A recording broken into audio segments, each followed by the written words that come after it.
Fala pessoal, beleza? Vamos para o nosso terceiro vídeo aqui sobre banheiro padrão, né? Variações do banheiro padrão. Tem outros tipos de banheiro, mais complexos, menos complexos, mas esse tenta abordar várias possibilidades, tá? Nas próximas aulas eu vou até trazer alguns que tem clarabóia no box, que é uma tendência muito grande.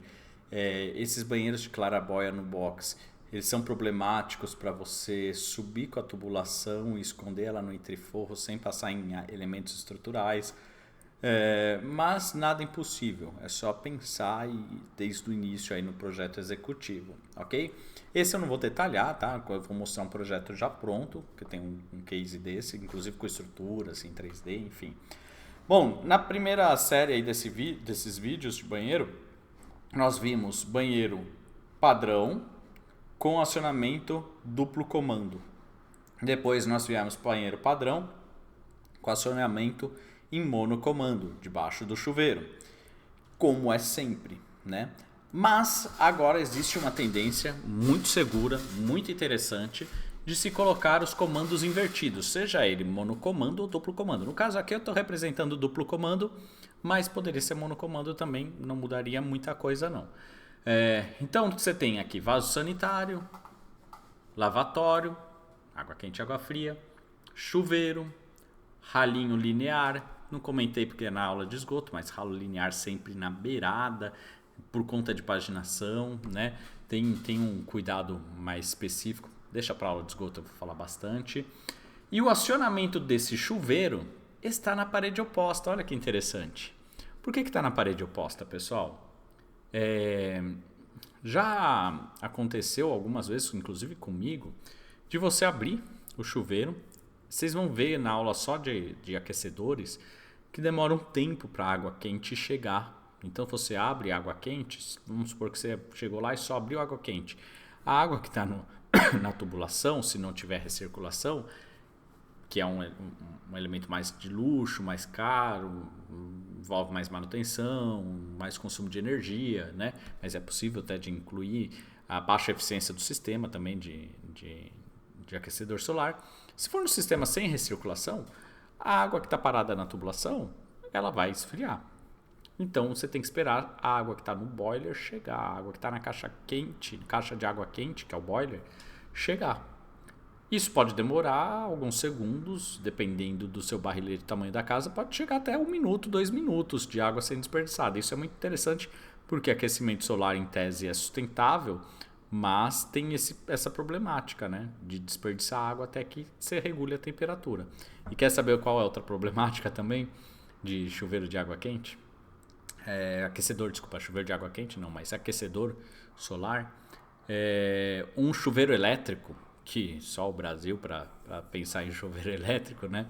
A energia, a água, né, e descalço. Tá tudo certo. Não sei como não acontece muito acidente, mas por conta das proteções, lógico, de aterramento. Mas não é toda edificação que tem o aterramento correto, né? Mas vamos lá. Um chuveiro elétrico, comum na maior parte das casas, ele tem uma vazão máxima de 4 litros por minuto. 4 litros por minuto. Uma ducha de aquecedor solar, aquecedor a gás, vai ter... Isso aqui eu estou falando de solar, pessoal, mas na verdade a gás seria semelhante também, tá? A tubulação de água fria e água quente. Só muda o sistema de aquecimento. Mas uma ducha, um chuveiro desses de aquecedor central, né? Eles vão para 15 litros por minuto de vazão. É um banho mais gostoso. Então você consome mais água, você economiza energia, mas consome mais água, tá? Então esse apelo sustentável, eu sou um professor da área de sustentabilidade, trabalho com projetos de sustentabilidade, tá, pessoal? Mas esse apelo sustentável do aquecedor solar tem que tomar um cuidado antes de falar, sabe? Porque consome mais água, desperdiça mais água. Mas tem os chuveiros economizadores. Tem, mas não são confortáveis, né? Por exemplo, eu morei durante muito tempo em Lins, boa parte dos meus alunos são de Lins. Tem uma água naturalmente salobra, uma água que fica escorregadia, difícil você tirar o sabão. Usar economizador de água em Lins não funciona, porque você com o chuveiro normal já é difícil tirar o sabão, imagina com aquele chuveirinho fraquinho, né, de aspersão de água, né? Então, quem geralmente coloca por conforto, né? Bom, esse acionamento, ele permite com que você não tenha aquele risco de abrir o chuveiro, a água vai vir muito quente, mas na hora você não viu porque tá gelada. E aí você vai lá, sei lá, escovar o dente, tirar a roupa para poder entrar no banheiro. Quando você vai entrar, você coloca a mão, a água tá fervendo, tá 50 graus fervendo. Fervendo na forma de falar, pessoal. Não que ela vai estar 100 graus, pode chegar inclusive, tá? Mas no boiler. Mas não, 50 graus já queima, 45 graus queima, pessoal. O banho geralmente é 38 graus, 39 você já está se sentindo incomodado. O nosso corpo está 37. Então, um banho quente é 39, 40 é aquele banho que está queimando, tá, pessoal? 45 já vai te machucar, 50 mais ainda, 80 então imagina, né? Se você tem um acionamento debaixo do chuveiro, você entrou aqui no box e o seu acionamento está debaixo do chuveiro, como que você faz para desligar? Você vai se queimar. Dependendo do tipo de chuveiro, ele faz uma aspersão muito grande. Você tem que colocar a mão debaixo de uma água de 70, 80 graus Celsius para desligar o chuveiro. Olha que coisa perigosa, né? Pensando nisso, começou-se a desenvolver o comando invertido, né? Então aqui você abre e verifica a temperatura. Se estiver muito quente, você está em segurança aqui controlando, tá? Isso é muito bacana, é mais caro e tem um probleminha, tá? Bom, vamos lá. Olha só que interessante, olha a representação que diferente que eu já estou fazendo para poder introduzir vocês nos projetos. Ainda não é um projeto, tá, pessoal? É um croquis. Aqui eu representei bidimensionalmente, que é a forma fácil de representar. Por quê? Porque tudo está numa parede só. Nesse caso aqui, ó, eu tenho tubulação nessa parede e nessa parede. Então, quando a gente leva isso para um plano bidimensional, como a gente estava analisando, a gente não consegue representar as outras paredes. Teria que apresentar 3 vistas, ia ficar confuso. Por isso que o padrão de representação de projeto hidrossanitário é planta baixa em isométrica e as tubulações todas em isométrica, numa escala de 1 para 20, 1 para 25, ok? Aqui está fora de escala só por conta da aula. Então notem, pessoal, que eu consigo enxergar, ó, esse é o meu banheiro, né? Está representada a planta baixa. Eu venho com registro de gaveta aqui, registro de gaveta aqui. Eu fiz essa curvinha para mostrar o desvio que a gente vai ver em outros projetos da viga. Ele corre no entreforro, então ele passa na laje, foge da viga e entra na parede, para aquele espaço entre o forro e a geratriz inferior da viga.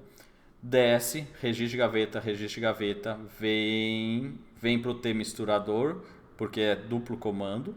Se fosse monocomando, mesma coisa, só mudaria isso aqui, esse miolinho mudaria. E volta por essa parede aqui para o nosso chuveiro. Então tem uma linha de água morna aqui.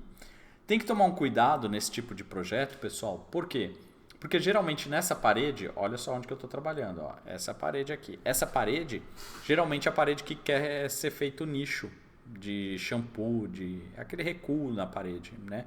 Esses nichos, eles têm que estar integrados ao projeto hidrossanitário. Eu já peguei projeto muito bem detalhado em Revit, projeto executivo muito bom, feito pelo escritório de arquitetura. Eu peguei essas informações, peguei estrutura, peguei ar-condicionado, coloquei, cadê o nicho? O nicho só aparecia na planta do AutoCAD, ele não foi modelado no Revit.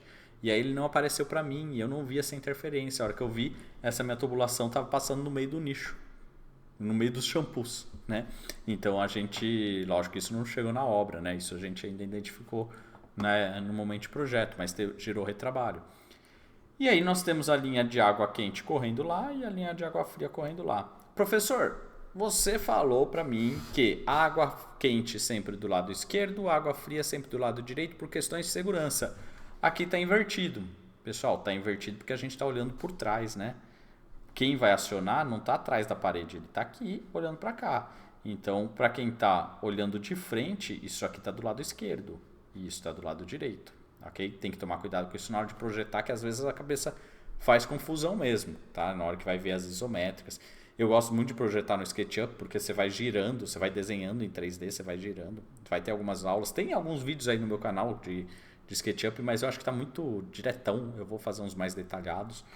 E, enfim, é basicamente isso, beleza? Então, registro de pressão, T misturador e vai.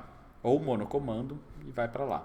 Alturas, pessoal. Notem que eu coloquei aqui as alturas, sugestão. Eu geralmente trabalho com a distância de água fria com água quente quando está longitudinal, assim, né? Tem hora que cruza mesmo no mesmo ponto. Mas quando a tubulação elas percorrem paralelamente assim um longo trecho, eu deixo pelo menos 20 centímetros de distância, tá? Para a temperatura de uma não afetar a outra. Então eu deixo pelo menos 20 centímetros aqui, tá? Ah, mas cruzou, aqui tá zero praticamente. Aqui tá zero, pessoal. Tem lugar que não tem jeito, né? Aqui cruzou também, ó, água morna com água quente, ó. Ok? Então esse foi o formato de banheiro invertido com banheiro invertido não, banheiro com acionamento invertido, seja monocomando, seja duplo comando.